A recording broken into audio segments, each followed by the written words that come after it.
more open-hearted America means to me that public policy in our individual lives, we ask ourselves, what does it mean to be good? What does it mean to be honorable? What does it mean to be loving? And all that politics is our collective decision-making, our collective behavior. And if we're asking questions about what does it mean to be a good person, we should be asking those same questions about public policy.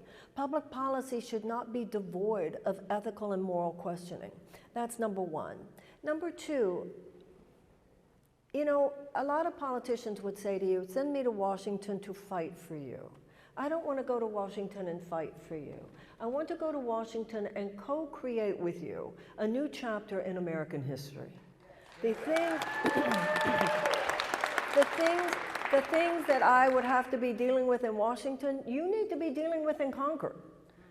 These forces are everywhere, and so there's a change that's needed in all of us. And yes, it is a change in heart, but it can't just be me. It has to be you too. It has to be all of us who begin to see not only political engagement, but heart-centered, spirit-centered political engagement is simply part of what we think of as a well-lived, meaningful life. And you know, I wrote a book, Healing of America, at the end of the 1990s. And that book, I wanted to know about spirituality and politics.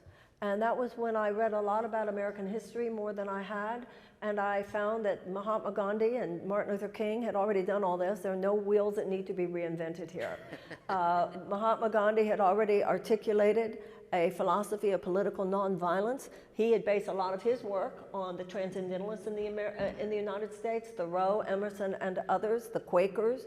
And he said that there was an inner light, very Quaker notion, an inner light within every man, woman, and child. And he said that this force not only healed personal relationships, but all political, economic, social relationships as well. Then Dr. King traveled to India. He studied those principles. He brought them back for application to the civil rights movement here in the United States in the 1960s.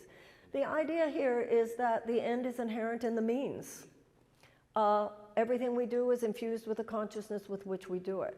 Dr. King said that the political externalization of the civil rights movement was the desegregation of the American South. But the ultimate goal, he said, was the establishment of the beloved community.